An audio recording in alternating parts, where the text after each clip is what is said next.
कौशाम्बी में जाति सूचक शब्दों को लेकर तमाम तरह की टीका टिप्पणी वाद विवाद अभी थमा ही नहीं था कि इटावा में एक घटना घट गई। दनावर थाना क्षेत्र में दादरपुर गांव में कथावाचक मुकुटमणि और संत सिंह यादव जो उनके सहयोगी थे, इन लोगों को सर तक मुड़वाना पड़ा। मुड़वाना भी क्या पड़ा, जबरन मुड़ दिया गया। इनकी चोटी काटी गई, इनसे नाक रकड़वाया गया, एक महिला के पैरों पर गिरवाया गया, गिड़गिड़ाया गया, तमाम तरह की यातनाएं दी गईं, उनको मानसिक शोषित किया गया और यह मामला अब तूल पकड़ लिया है। लेकिन इस मामले में सही बात कही जाए तो क्या सच में सिर्फ और सिर्फ वो 4 लड़के जो आशीष, उत्तम, निक्की और मनु के नाम से हैं और चारों 4 चूतिये से कुछ ज्यादा नहीं है। गांव में ऐसे चूतिये हर जगह देखे जाएंगे, लेकिन उन 4 की वजह से क्या सच में पूरा ब्राह्मण समाज या उस रेणु तिवारी नाम की महिला जो अब आरोप लगा रही है, जो परीक्षित थी, यानी कि जिनके यहाँ कथा होता है, जो लोग मुख्य धारा में होते हैं उनको परीक्षित कहा जाता है, जो पूजन आदि कराते हैं, तो क्या ऐसे निकृष्ट लोगों के थोड़े से होने से पूरा ब्राह्मण समाज ही सच में खराब हो गया क्या? इन सारे विषयों पे बात करेंगे। क्या मुकुटमणि और संत कुमार यादव दोषी नहीं हैं? इस पर बात करेंगे। ये बहुत बड़ा जरूरी मुद्दा है क्योंकि बहस अब दूसरे तरह से छिड़ गई है। नमस्कार, अजय साहनी स्टार हूं। ये लीड लगाया हूं तो आप लोग सोच रहे होंगे कि लगता है सुन के बोल रहा है। ऐसी कोई बात नहीं है। बकैती हो, सुखैती हो, भखैती हो, आएंगे हर हाल में जोरदार जय जयकार करने। आप लोगों को बता दें, मुकुटमणि और संत कुमार यादव को अखिलेश यादव भैया समाजवादी पार्टी के मुखिया ने बुला लिया। अब बुला के इनाम दे दिया 21-21 हजार रुपए। ढोलक हारमोनिया भी नया हो गया। ये बहुत अच्छी बात है।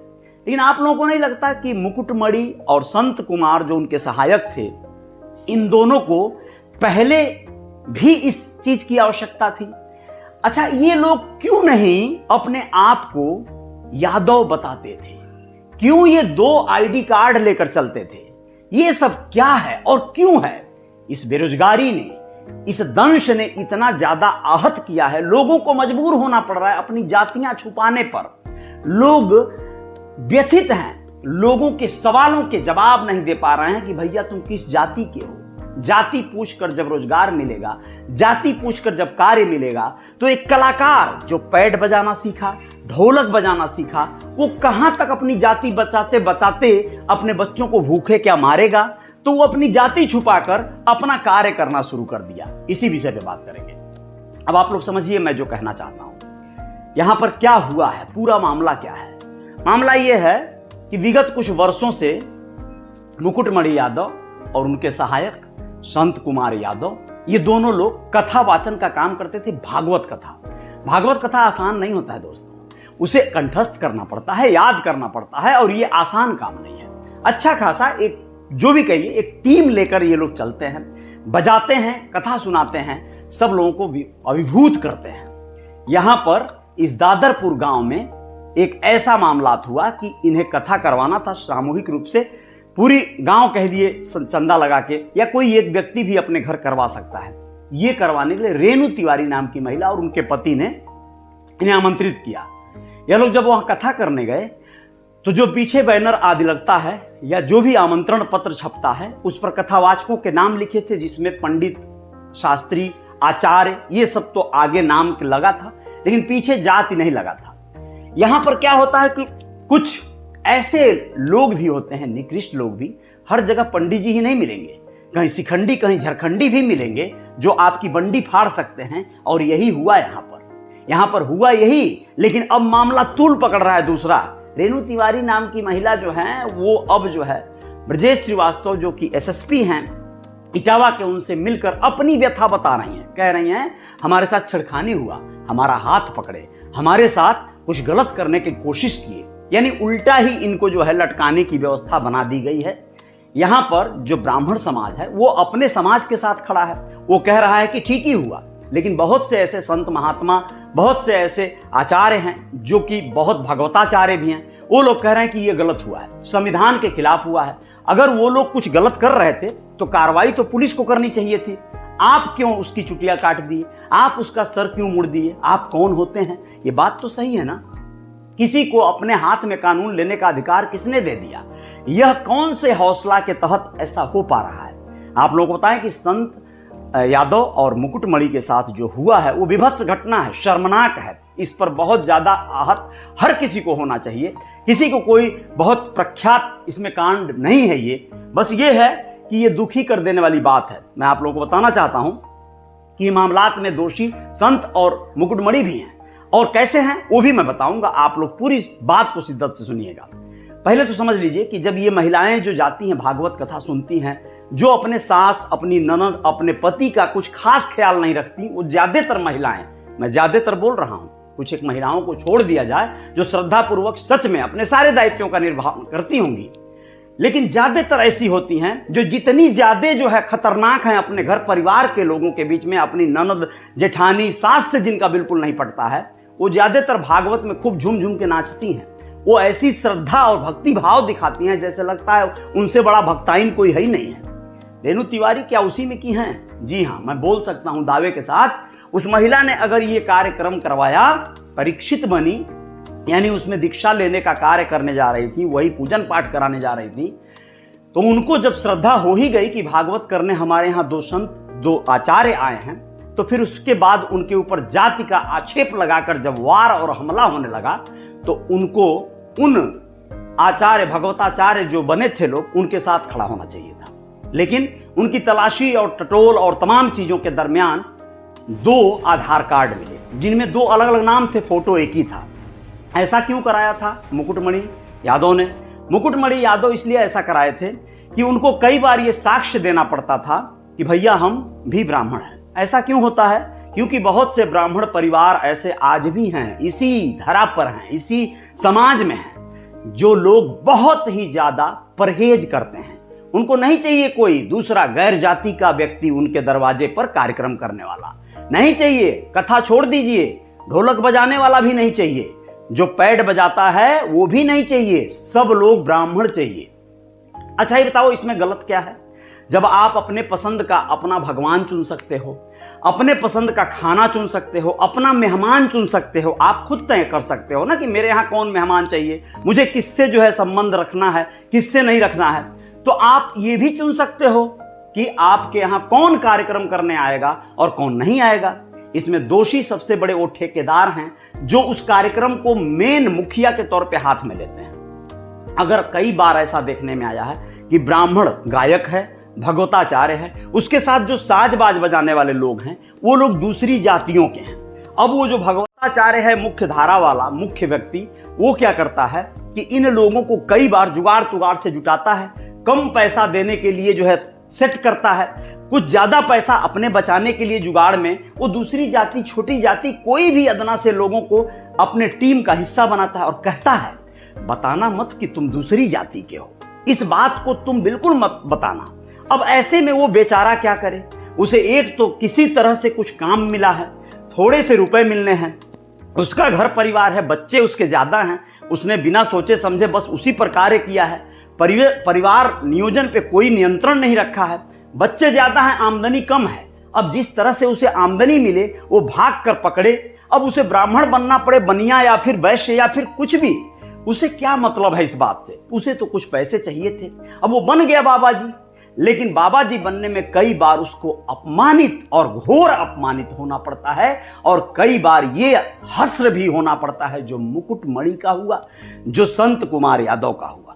इस हस्र से गुजरना हर बार नहीं होता है, कदाचित कई बार ऐसे मामला सामने आ जाते हैं।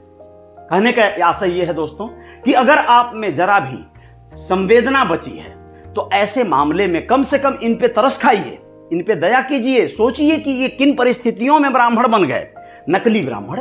आप नकली ब्राह्मण से आहत है ना, आपको दुख है ना कि भगवत कथा क्यों कोई दूसरी जाति का कर रहा है। मैं समझ रहा हूं, आप बोल रहे हैं कि कोई दूसरी जाति का कर सकता है, बहुत सारे महात्मा, बहुत सारे जो ब्राह्मण समाज के बड़े बड़े जो अध्यक्ष हैं, बड़े बड़े पदासीन अधिकारी हैं, वो लोग बोल रहे हैं करना चाहिए। बहुत सारे रविदास, कबीरदास, बहुत सारे अलग अलग मुनि महात्माओं के ऊपर कथा कहने वाले लोग हुए हैं, दूसरे तमाम अलग अलग जातियों के हुए हैं, वो भगवताचार्य हैं, कोई दिक्कत की बात नहीं है, कोई भी कर सकता है, जिसे ज्ञान होगा वो ज्ञानी बनेगा, विद्वान बनेगा। लेकिन यहां पर कुछ लोगों को आपत्ति है ना कि नहीं ब्राह्मण कथा कहेगा, ऐसी भी नहीं बात है। तो चलिए ठीक है, मैं बताता हूं कथा करने वाले को क्या जरूरत है अपनी जाति छुपाने की।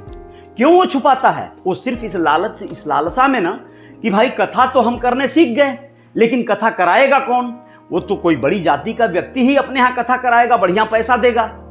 छोटी जाति के लोग तो आजकल तमाम छोटे छोटे कार्यक्रम करा रहे हैं। कोई ईसाई बनने में मशगूल है, कोई बौद्धिस्ट बनने में मशगूल है, कोई निषाद कथा करवा रहा है, तो कोई फिर जो है अपने यहाँ शिव चर्चा करवा रहा है। तो ये अलग अलग जो छोटे दूसरे अलग अलग भगवान डिजाइन कर लिया आप लोगों ने, और इनकी कथाएं हो रही हैं। तो जो भागवत कथा कराएगा वो हो सकता है कोई बड़ा धर्मनिष्ठ न हो।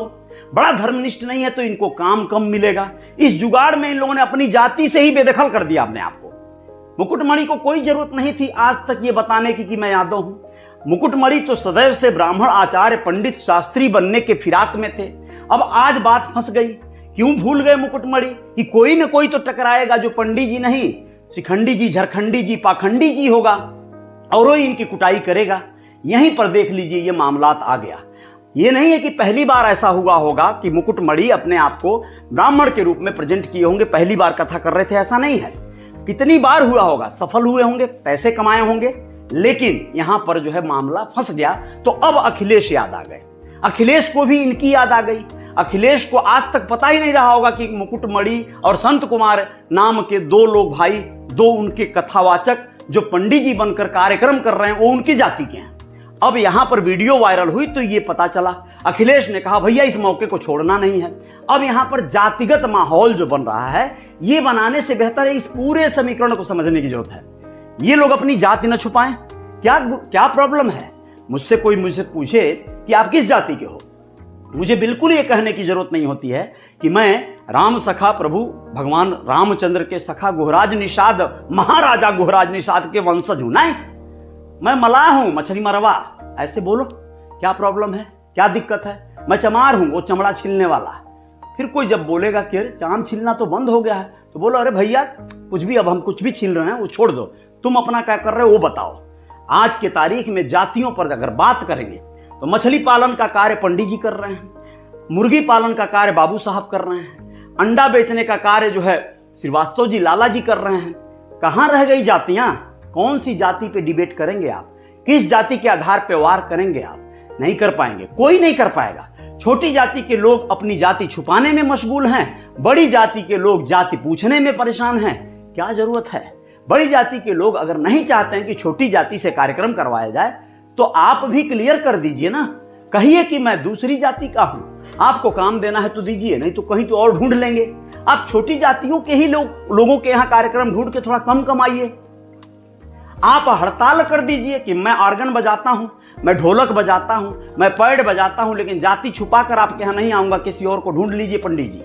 आप अपने यहां साजबाज बजाने वालों का, पहले के राजा महाराजा और तमाम ऐसे लोगों के दरबार में भी जो वादक वाद्य यंत्र बजाते थे, क्या उनकी जाति पूछी जाती रही होगी?